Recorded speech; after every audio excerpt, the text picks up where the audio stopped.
ඒ වගේම මේ වෙද්දි ගොඩක් web IDEs තියෙනවා AI features උත් එක්ක superiorටම වැඩ කරන්න පුළුවන් IDE. ඉතින් මේ software developer කෙනෙක් application developer කෙනෙක් එහෙම නැත්නම් software engineer කෙනෙක් 2024 දී වෙන්නේ කොහමද කියන video series එකේ තුන්වෙනි වීඩියෝ එක එහෙම නැත්නම් අවසාන වීඩියෝ එක.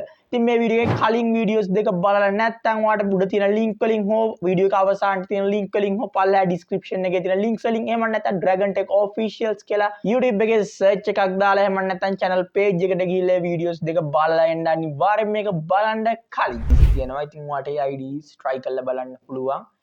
ඉතින් ගොඩක්ම හොඳ IDE එකක් තමයි Flutter Flow කියලා එකක් තියෙනවා.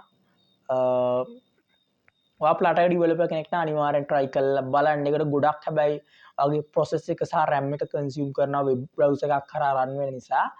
එන්න ඒක ඔයා පොඩ්ඩක් try කරලා බලන්න. ඒකෙන් superior ට ඔයාට අර Android Studio එකේ app හදනවා වගේ drag and drop කරලා ඔයාට code වලින් type කරලා program ලියන්න නැතුව ඔයාට drag and drop කරලා ඇදලා කරලා මේ විදිහට ඔයාට ලස්සන user interface එකක් කරා ඔයාට software එක ඔයාගේ develop කරගන්න පුළුවන් ඔයාගේ application එකේ UI එක ඒ වෙබ්සයිට් එක පාවිච්චි කරලා.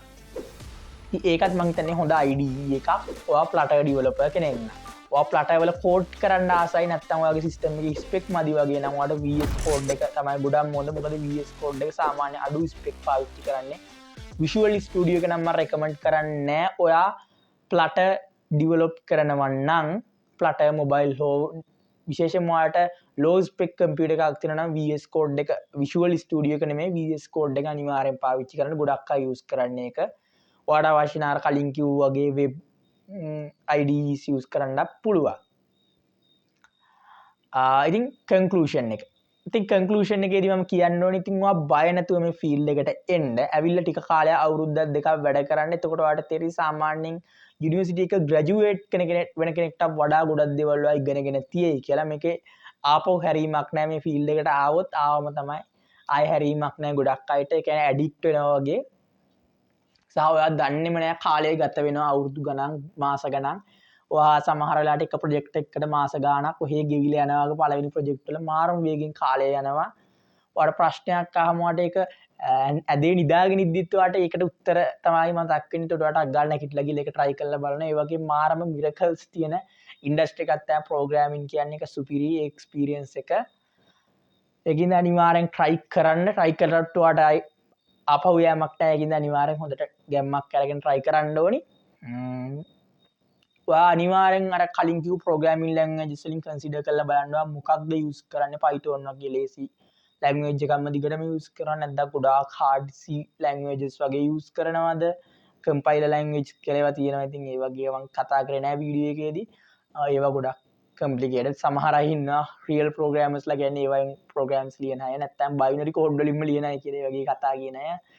ඉතින් ඒවා ගොඩක් impractical. ඒකින්ද programming language ඇත්තටම දැන් Python වගේ languages හදලා දෙන අපේ ලේසියට. Python language එක ගොඩක්ම human friendly නේ. ඉතින් ඒ වගේ languages වලින් ඔයාලට වැඩ කරන්න පුළුවන්. නමුත් මම හිතන්නේ Dart language එක. එහෙම නැත්නම් අපි Flutter වල පාවිච්චි කරන Dart language එක මාරම user friendly. මම නම් මාර විදිහට ඒකට addict වෙලා තියෙන්නේ. Dart වල පට්ටම ලස්සනට අපිට programs ලියුව හැකි.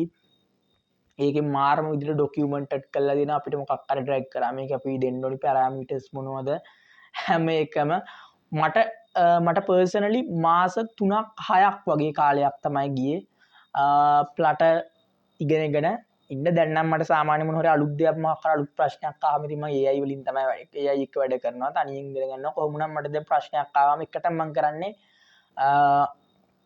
බලනවා documentation එක පොඩ්ඩක්. ඒක documentation එක මම කියන්නේ easyම බලා ගන්න පුළුවන් කියලා පොඩි mouse over එකකින් documentation එක බලනවා. ඊට පස්සේ ඒකේ මොකක් හරි implementation එකක් කරන්න පුළුවන් ඒක කරලා බලනවා. ඊට පස්සේ AI වලින් try කරනවා. ඊට පස්සේ website වල තියෙන original documentations try කරනවා. ඊට පස්සේ තමයි අර අමාරු debugging process එකට යන්නේ. ඉතින් මම Dart නම් ඇත්තටම recommend කරනවා. personally recommend කරනවා. Dart ගැනම කතා කරනකොට මට Google එකෙන් pay කරන්නේ නැහැ. ඒ වගේම Google එකෙන් profit non profit තමයි Dart සහායකෙන් Flutter පවත්වාගෙන යන්නෙත්. ඉතින් මම කියනවා හොඳ AI tools programmers ලට. ඉතින් programmers ලට හොඳ AI tools කියද්දි එකටම මතක් වෙන්නේ හැමෝටම වගේ ChatGPT. ඉතින් ChatGPT ඇත්තටම හොඳයි. OpenAI ලගේ ChatGPT මාර හොඳයි. ඊට පස්සේ ඉතින් Microsoft ලගේ බින්ගේ AI එක තියෙනවා ඒකත් සුපිරි. Microsoft ලගේ මම නම් මතක නැහැ බින්ද මට මතක විදිහට බින්ක් නැහැ.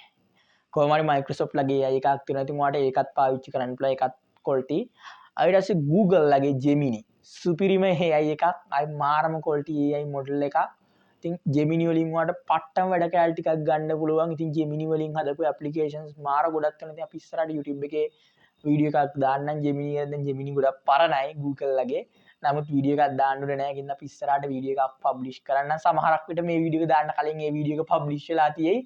ඒ වුණොත් channel එකට ගිහලා බලන්න, subscribe කරලා තියාගන්න, වීඩියෝ එක බලන්න සහ වෙනත් වීඩියෝ බලන්න.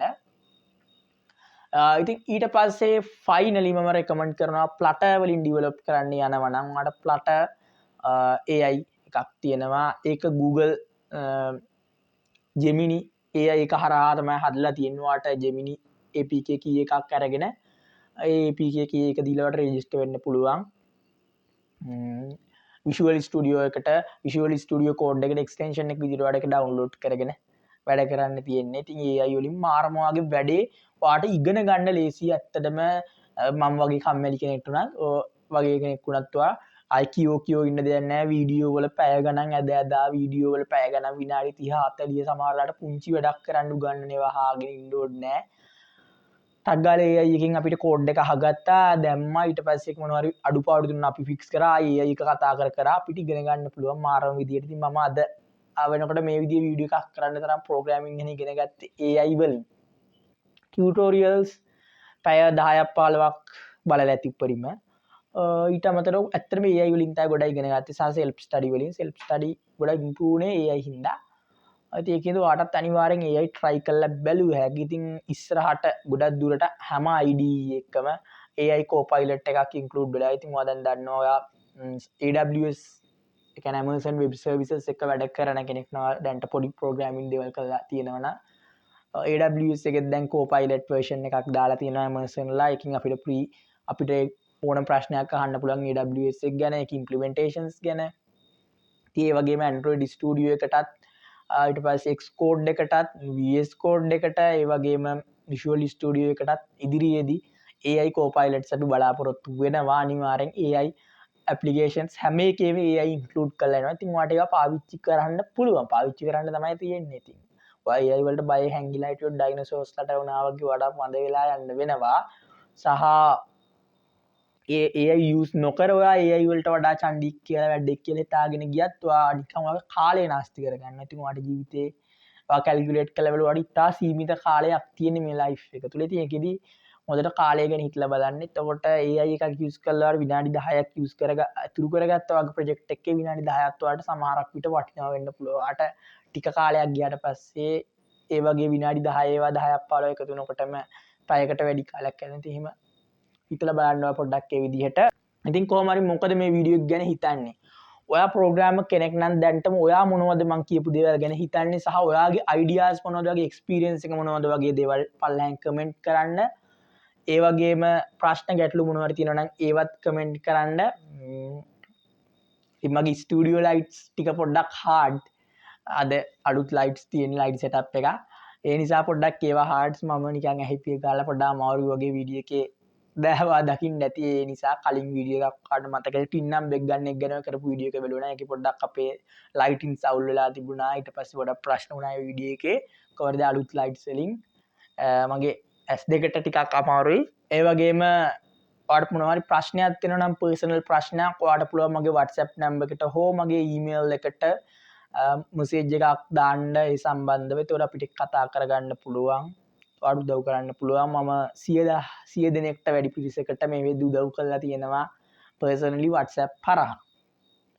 ඒ වගේම අපි වීඩියෝස් 50කට වැඩි ප්‍රමාණයක් දාලා තිනවා YouTube එකේ. ඔයාලට Dragon Tech Officials කියලා YouTube එකේ search එකක් දාලා ඒ වීඩියෝ සේරම බලන්න පුළුවන්. වගේම ඔයාට අපේ channel එකට subscribe කරලා bell icon එක press කරලා තියාගත්තොත් මේ වගේ වීඩියෝ එකක් දාපු ගමන් බලන්න පුළුවන් වෙනවා.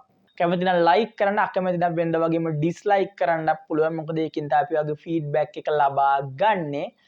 ඉතින් ඒ වගේම ඔයාගේ යාළුවන්ට අනිවාර්යෙන් බලන්න මේක share කරන්න. Steve Jobs කියලා තියෙනවා ඇමරිකාවේ හැම පුද්ගලයෙක්ම කෝඩින් කරන්න ඉගෙන ගත යුතුයි කියලා වාක්‍යයක්. ඉතින් එහෙම කියලා තියෙන හේතුවක් ඇතුව ඒක ඇත්තම හේතුව තමයි ප්‍රෝග්‍රෑමින් කියන්නේ මාරම ආතල් දෙයක් වගේම ගොඩක් වගේ බ්‍රේන් එක ඉම්ප්‍රූව් කරගන්න පුළුවන්. ඔයා ලයිෆ් එක ගැන හිතන විදිය සම්පූර්ණයෙන් වෙනස් වෙනවා ප්‍රෝග්‍රෑමින් වලට ආවට පස්සේ මාරම ඉම්ප්‍රූව්මන්ට් එකක් ඔයාලට බලා ගන්න පුළුවන්. ඔයාගේ සෙල්ෆ් ඩවුට් එක නැති වෙනවා. ඔයාට මාරම ඔයාගේ පර්සනල් ලයිෆ් එකට ඔයාගේ මැරේජ් ලයිෆ් එකට ඔයාගේ ඕනම දෙයක් ඔයාගේ සම්පූර්ණ ලයිෆ් එකටම මේ ප්‍රෝග්‍රෑමින් කියන දේ ගොඩක් ඉෆෙක්ටිව්. ඒ වගේ අමුතුම දෙයක් තමයි ප්‍රෝග්‍රෑමින් කියන්නේ. ඒක තුලින් ඔයාගේ බ්‍රේන් සෙල්ස් වලට මාරම මොටිව් එකක් දෙනවා. මොකද ප්‍රෝග්‍රෑමින් කියන්නේ ඇත්තටම ප්‍රශ්න විසඳනවා සහ අලුතින් දේවල් නිර්මාණය කරනවා කියන එක. Development and problem solving. ඒක තුලින් ඔයාලට ගොඩාක් ඔයාගේ බ්‍රේන් පවර් එක වැඩි වෙනවා සහ ඔයාලට ගොඩක් වෙනස් වීම් තියෙනවා. ඔයාලට ඒක තේරෙයි ටික කාලයක් කරනකොට ප්‍රෝග්‍රෑමින් වගේ වෙනසක් තියෙනවා කියලා ඔයාටම තේරෙයි. ඒ නිසා ඔයාගේ යාළුවන්ට බලන්න අනිවාර්යෙන් ෂෙයා කරන්න. හැමෝම මමත් කියනවා මේ කතාව. ඉතින් හැමෝම අද ලෝකයේ දැන් AI එක්කට කරන්න බැරි දෙයක් නැහැ. කින්ද හැමෝම අඩුම තරමේ තමන් පාවිච්චි කරන ඇප් එකක් තමන් ප්ලේ කරන ගේම් එකක් පොඩි හරි ප්‍රෝග්‍රෑම් කරගන්න ඕනි. ප්‍රෝග්‍රෑම් කරන්න පුළුවන් වෙන්න ඕනි. ඔයා යම් කිසි තුරකට ප්‍රෝග්‍රෑමින් ගැන ඉගෙන ගත්තට පස්සේ ඔයාට ගොඩක් විට ඔයා සයිබර් සිකියුරිටි වලදී ඔයාගේ ආරක්ෂාව තකා ගන්න ඒ ප්‍රශ්න පැත්තෙනුත් ඔයාට ගොඩක් ඒක උදව්වක් වෙයි. ඒ කියන්නේ ඔයා malicious software download කරන්නේ නැහැ. ඊට පස්සේ ඔයා දන්නවා software එකක් develop කරන්න තියෙන අමාරුව. එතකොට ඔයා කාගේ හරි crack software එකක් download කරන කලින් දෙපාරක් හිතනවා. ඒ වගේ ගොඩක් දේවල් වෙනස් වීම වෙනවා. ඉතින් ඒ නිසා තමයි කියන්නේ අනිවාර්යෙන් මේ වීඩියෝ එක යාළුවන්ට බලන්න ෂෙයා කරන්න. එතකොට එයාලටත් මේ දේවල් ඉගෙන ගන්න පුළුවන්. විනාඩි 30කට ආසන්න කාලයක් තිස්සේ අද වීඩියෝ එකක් ෂූට් කරා. ඊට පස්සේ එඩිට් කළා තමයි පබ්ලිෂ් කරන්නේ. ඉතින් මං හිතන්නේ පැය 2-3කට වඩා කාලයක් කියයි සම්පූර්ණ වීඩියෝ එක පබ්ලිෂ් කරන කන් එඩිටින් ප්‍රොසෙස් එකටත් එක්ක. ඉතින් ඒ නිසා ඒකට අපිට වැලියු එකක් ලැබෙන්නත් එක්ක අනිවාර්යෙන් ආයෙත් කියන සබ්ස්ක්‍රයිබ් කරන්න, වීඩියෝ එක ෂෙයා කරන්න, ලයික් කරන්න, කමෙන්ට් කරන්න, හැමදේම කරන්න තියෙන ඒවා. ආයෙත් වීඩියෝ එකකින් හම්බෙන එකන් ගිහින් එන්නම්. ජය වේවා ඕගොල්ලෝ හැමෝටම.